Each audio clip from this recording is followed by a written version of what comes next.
Hi, it's Fiestaro. Okay, ang dilim. Yan, okay. So, hi again, it's Fiestaro. Hello.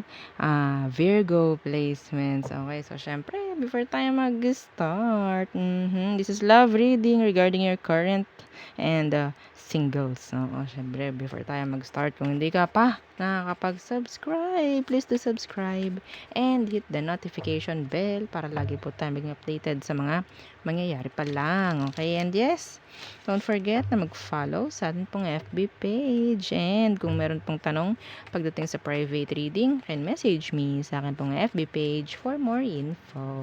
Okay? And yeah, kung may tanong po, pagdating sa kaniya, oo, message siya. Ito po ay nagre-reading din yan. Okay, nagre-reading din siya. Message nyo lang siya. O, try nyo kung gusto nyo. Okay? Maiba naman. Maiba naman. 'Di ba? Okay. Yeah. So, let's start Virgo placements. Okay. Situation. Ano bang meron? Okay. Situation.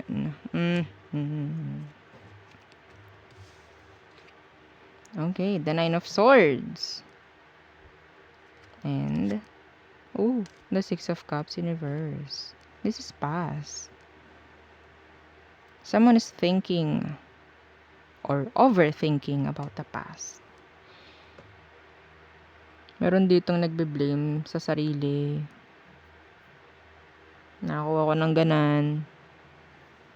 Situation, meron pa rin nag-iisip about a past person in general. Okay? So, ano bang meron sa taong ito? Okay.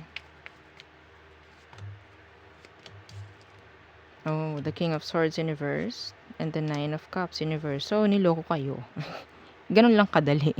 Oo, ganun lang kadali yung sasabihin ko. Itong taong to, niloko kayo. Hang on. Okay, so nagisnis ako. Wala nga naman, no? Pakita natin yun, no? Okay. Yeah, this is a manloloko. In general. Manloloko siya. And, sabihin nating mga salita lang. Puro salita. Walang action. And, parang pinangakuan kayo pero hindi naman ginawa. Ganyan. Yeah, this is a manloloko. Pwedeng aqua, pwedeng water sign. Okay. Ano bang emosyon nito sa'yo? The Two of Swords Universe. Oo! Oo. So, yun nga. Emosyon nito, pwedeng inilagay pa kayo sa third party ng taong to, no? Ang dami niyang itinago hanggang ngayon. May tinatago pa rin siya. And, kapag sinabi mo, alam ko na po lahat, meron pa rin po kayong hindi alam. Pagdating sa kanya. Ganon ito kabangis. Bangis, oo. Nakakita ko letter B. As in boy. At number 6. Okay? Yeah, they're not talking. They're in silence. Okay? Some of you nilagay kayo sa third party or talagang iniwan kayo nito whatsoever. Puro pain ang ibinigay niya sa'yo. Wala yun ang niya, hobby. Ang manakit. Oo, hobby nitong manakit.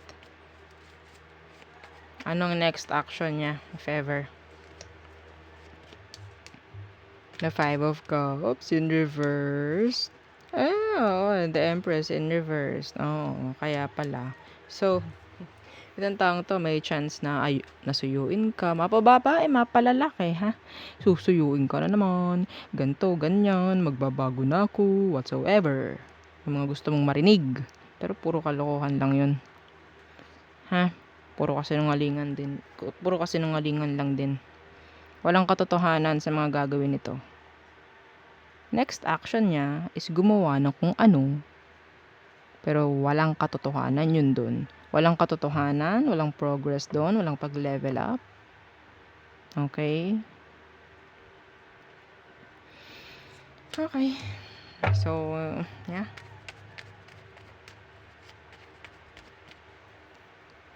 Ang matindi dito kasi is iba sa inyo hindi pa rin kayo tantanan nitong taong to, nahihirapan kayo.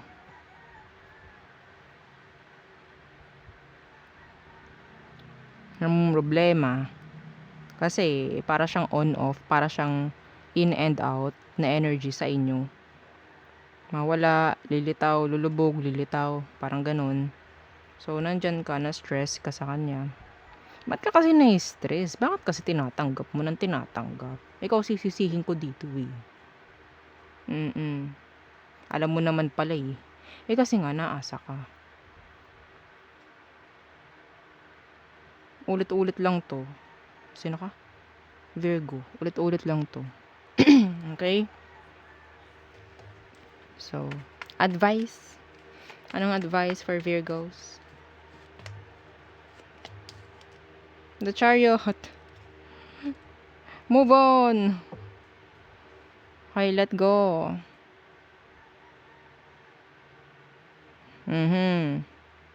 Kung kaya mo lumayo, lumayo ka dito. Yeah, and mag-hold back ka. Kung kailangan mong hindi sumagot sa mga reply nito, sa mga chat nito or whatsoever, gawin mo. Gawin mo. Hindi mo tinutulungan yung sarili mo eh. Hindi rin sinasabi rito na tumanggap ka ng kahit ano sa taong to. Okay? Avoid. Para maputol yung cycle.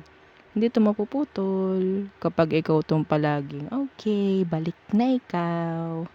Okay, sige. Okay.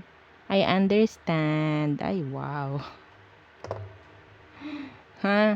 Ay, okay, sige. Baka sakali. Oo, sige, baka sakali magbago na siya. Ay, wow. Tapos 9 times nang ginawa. Ay, wow.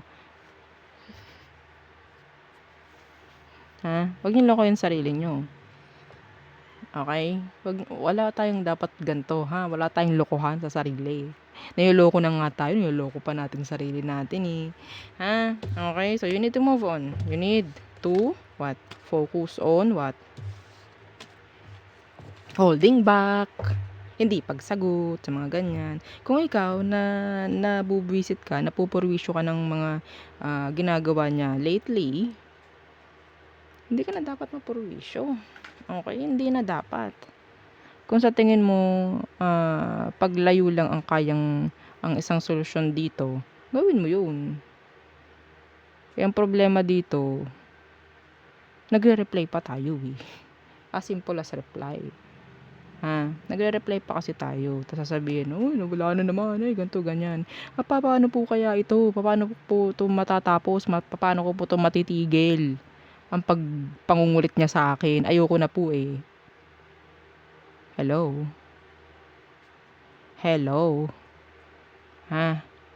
Kung sa tingin nyo, kaya nyong magpalit ng number, magpalit kayo.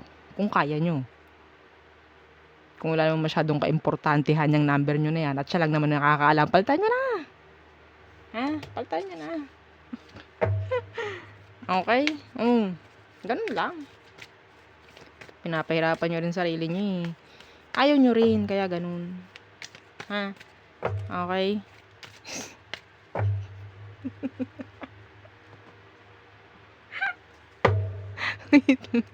Okay, so singles. Singles, anong meron? Okay, who's coming? So, ano bang meron? Sino tumaparating sa inyo? Singles, anong meron sa kanya? The wallflower. Wallflower. So, this person is kinda shy. Timid. Okay. Okay, there's something pagdating sa taong to. Okay. Yeah, may pagtatago. The 7 of Swords. Okay. Hang on. Okay. So, single Virgo. Anong meron sa taong ito? The Temperance. The Ten of Cups. Okay, ito ha, ang nakikita ko sa kanya, itong taong to, kahit siya lang, kahit solo siya, kahit wala siyang, kung ano, karelasyon, masaya to. Okay, masaya to.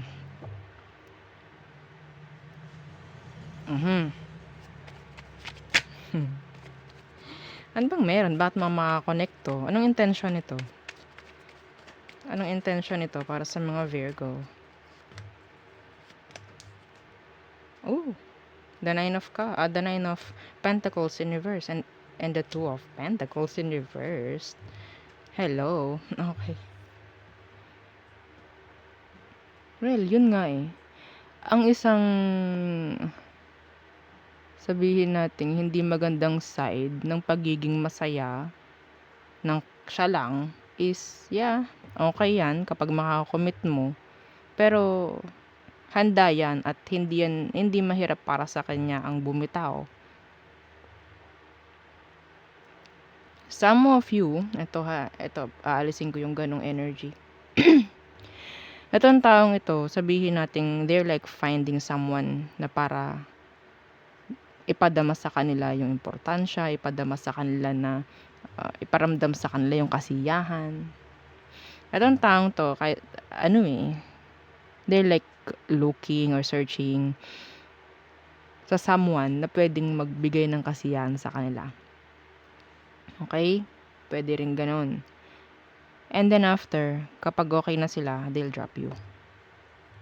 They'll drop you. Okay?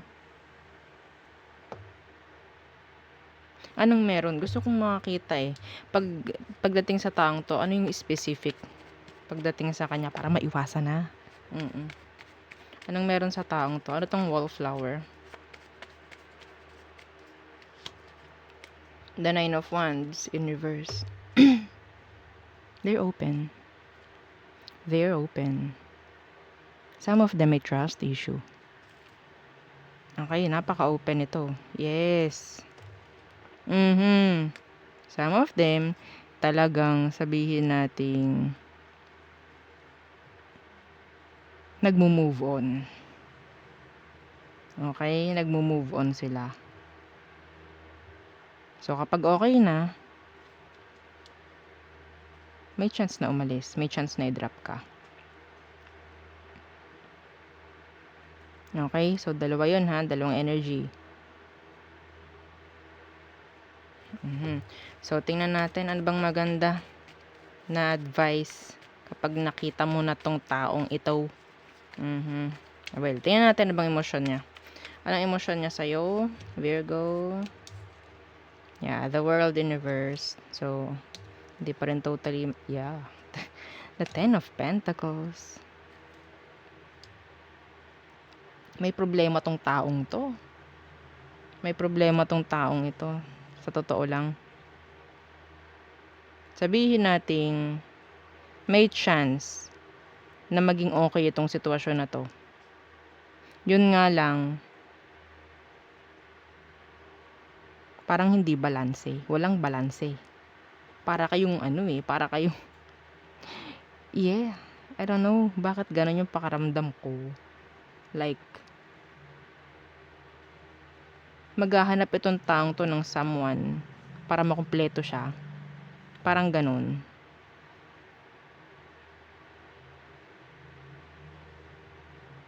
Ang laki ng problema ng taong to. My goodness.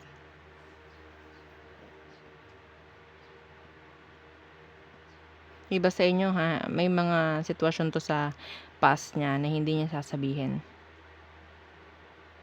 Okay, hindi niya sasabihin. Hindi siya magiging patas sa'yo. Meron siyang dark side. Be careful. Okay, papakita niya sa'yo is something na kung ano lang yung nasa harap. Okay, kung ano lang yung nasa harap, kung ano yung nakikita mo, yun lang. Some of you talaga is may mga pinagdaanan itong taong to. May dark side siya.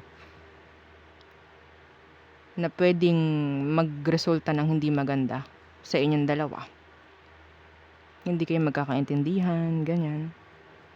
Okay? Hanggang sa i-surrender mo to. Susurrender ka. Mga ganun. May problema to. May problema siya. So, advice. Tingnan natin. Some of you younger to. Sa'yo. Advice, please. The Six of Wands in reverse. And the Devil in reverse. Don't chase. Okay? Hindi mo kailangang umintindi ng umintindi rito, Virgo. Yeah, the Tower is here. Kung kailangan magkaroon ng sabihin nating malaman mo yung dapat at hindi niya ibinibigay. Naku, red flag to. Okay? Sabihin natin, itong taong to is malungkot lang. Kailangan lang niya ng someone para ma-fulfill yung mga dapat niyang ma-fulfill sa buhay. Okay? So, yun lang ating reading for you. Virgo placements. Okay, so thank you. Bye!